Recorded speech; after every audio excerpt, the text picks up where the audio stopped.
Welcome back.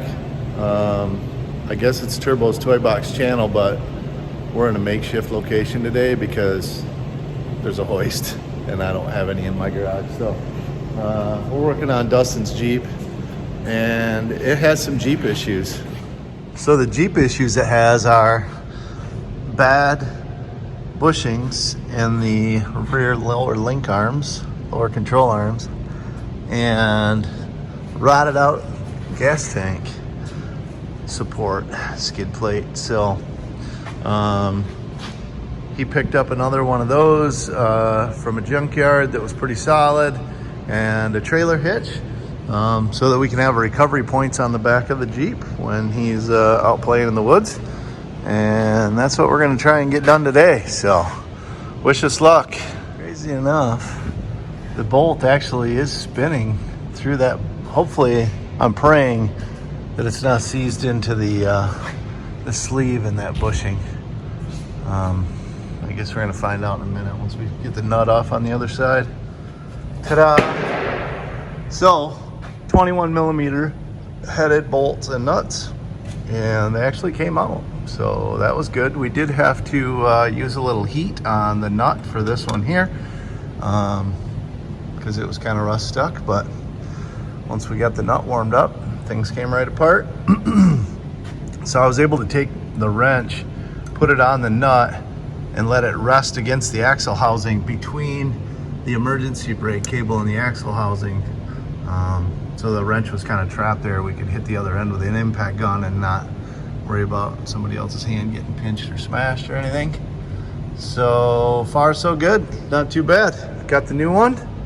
We're gonna see if we can bolt her in and have the same success on the other side. And just like that, boom. So by having it in the type of hoist that we do, the wheelbase is kind of locked into place. It was super easy, way easier than I expected it to be, honestly.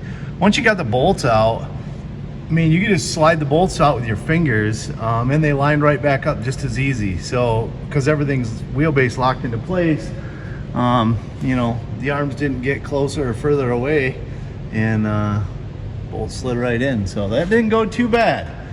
Hopefully that's not just setting us up for failure on the skid plate, because she is pretty crusty.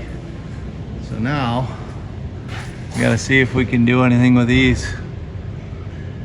And it's kind of ugly up here.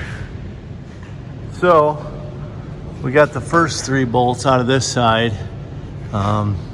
very fortunately. But so I've learned something over the years. A lot of guys will just throw an impact on it and just, you know, put it in reverse and let it hammer against it.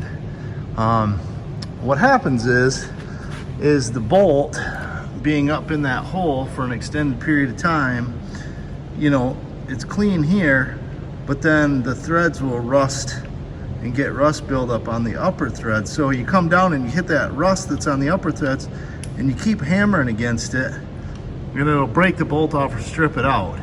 So I use the impact gun, I let it come down a little bit, spray penetrating oil on it, run it back up, and then run it up and down, you know, forward, reverse, a bunch of times. I mean, we did like 4 or 5 times on each bolt, kind of in and out, slowly trying to break away that crust on the upper threads as it comes out.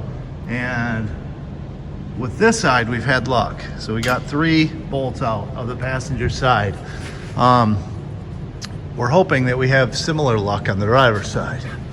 We're gonna use the same technique and cross our fingers and pray and wishful think and all the stuff that we can do, and hopefully we'll have that same success.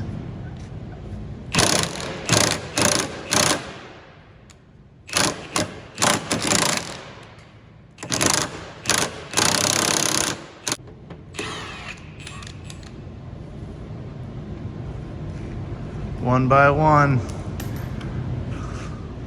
It's a good high quality item, Clark. If you don't mind, I think maybe I'll fumigate that thing and take it with me when I leave here next month. Oh wait. So, that thing was so utterly destroyed, we were able to kind of flex it and twist it and pull it down around the fuel tank. Now we got to try and support the tank, slide the other one underneath it, get it back up in there. So we're attempting to do it without having to undo fuel lines and stuff, because I mean it's a almost 20-year-old Jeep, and you know, the less things that you disconnect, it's probably the safer bet on not having leaks in the future and stuff. So moving on. So I'm not gonna lie, I wish I'd have showed you guys that. I always get ahead of myself. So we took a ratchet strap through the door handle. There's only a couple gallons of gas in this. He knew we were doing this, so he ran it down to next to empty till the light was on. So we hooked a ratchet strap to the handle there underneath the actual gas tank, and then came over top of the upper axle arm, upper control arm, and hooked. We used the ratchet strap to hold the tank up to the bottom of the chassis. Then we dropped the jack down, put the new skid plate into place, jacked it back up against the tank, and we were able to pull the strap out. Therefore, we didn't have to disconnect any fuel lines or any of that kind of stuff. And now we're gonna work on getting the gas tank straps on, and then we'll get it raised up into position and put it up there with the new trailer hitch. All right, so we got the gas tank hung back up by one bolt on each side of the skid plate, and went to fit the trailer hitch and realized that this is an OEM style trailer hitch, in which the receiver came out about like here-ish on the back bumper.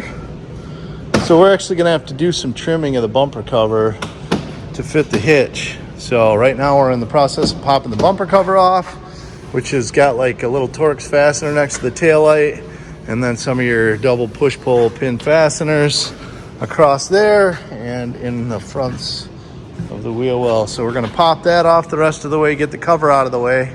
We'll get the hitch all fitted up into place, and then we'll test fit it and trim as necessary until we can get the bumper cover back on, I guess. So we learned something. If you pull back the plastic liner, there was actually a 10mm nut that's going into that hole right there. There's a snap there.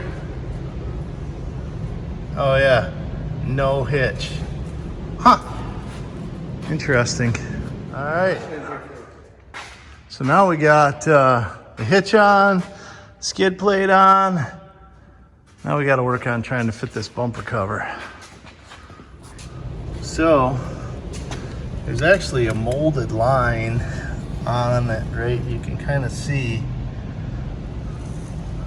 And doing some looking, it looks like that's where it's got to be cut for the hitch. So it's actually a molded line right here and up and around.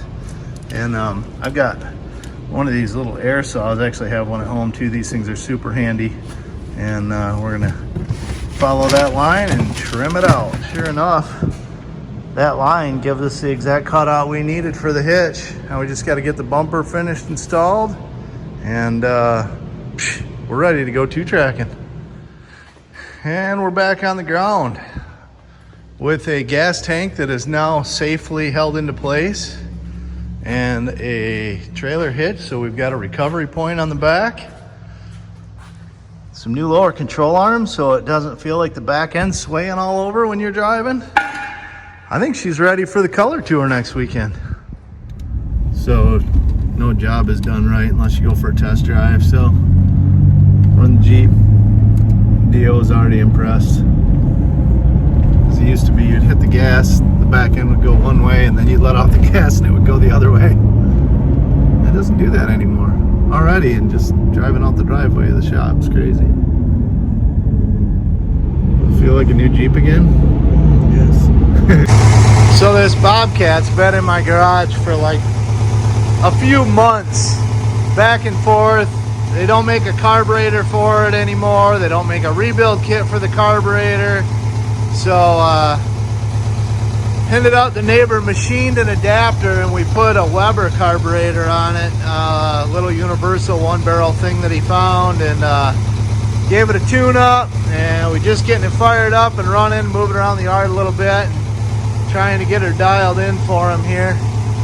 And yeah, these things are kind of fun to play with. This one's been a little frustrating to get to this point, but it's running now. It's kind of cold and crummy out, so might as well be doing something. Does anybody see what's missing from my videos for the last 3 months? Hallelujah, hallelujah. The Bobcat is gone. She runs smooth as silk. Out the door she went. Now I got his mower. Oh boy. So once the Bobcat got out of here, got inspired to do a little cleaning, moving things around, getting ready for the color tour next weekend. And then I guess this is my reward for working my tail off today is Brown Santa showed up with a box I wasn't expecting until like Tuesday. All right, guys. Ta-da! Look at that. Finally. Gonna put some beef in the front of Stomper.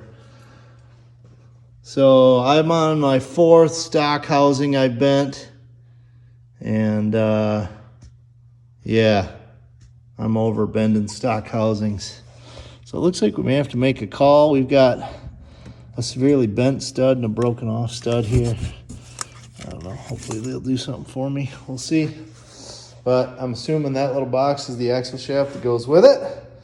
If you don't know, the Trail Gear rock salt housings come either 3 inches wider than stock or 5 inches wider than stock, I'm sorry. So this is a 3-inch wider than stock housing. Already set up for the E-locker, already has spring perches welded on. Try and make it as plug and play as possible. Yeah. This is exciting stuff, guys. I am geeked. Can't wait. After the color tour, we're gonna get Stomper in here, get this axle housing put in. First weekend in November, we're gonna take her up to Drummond Island and put her to the test.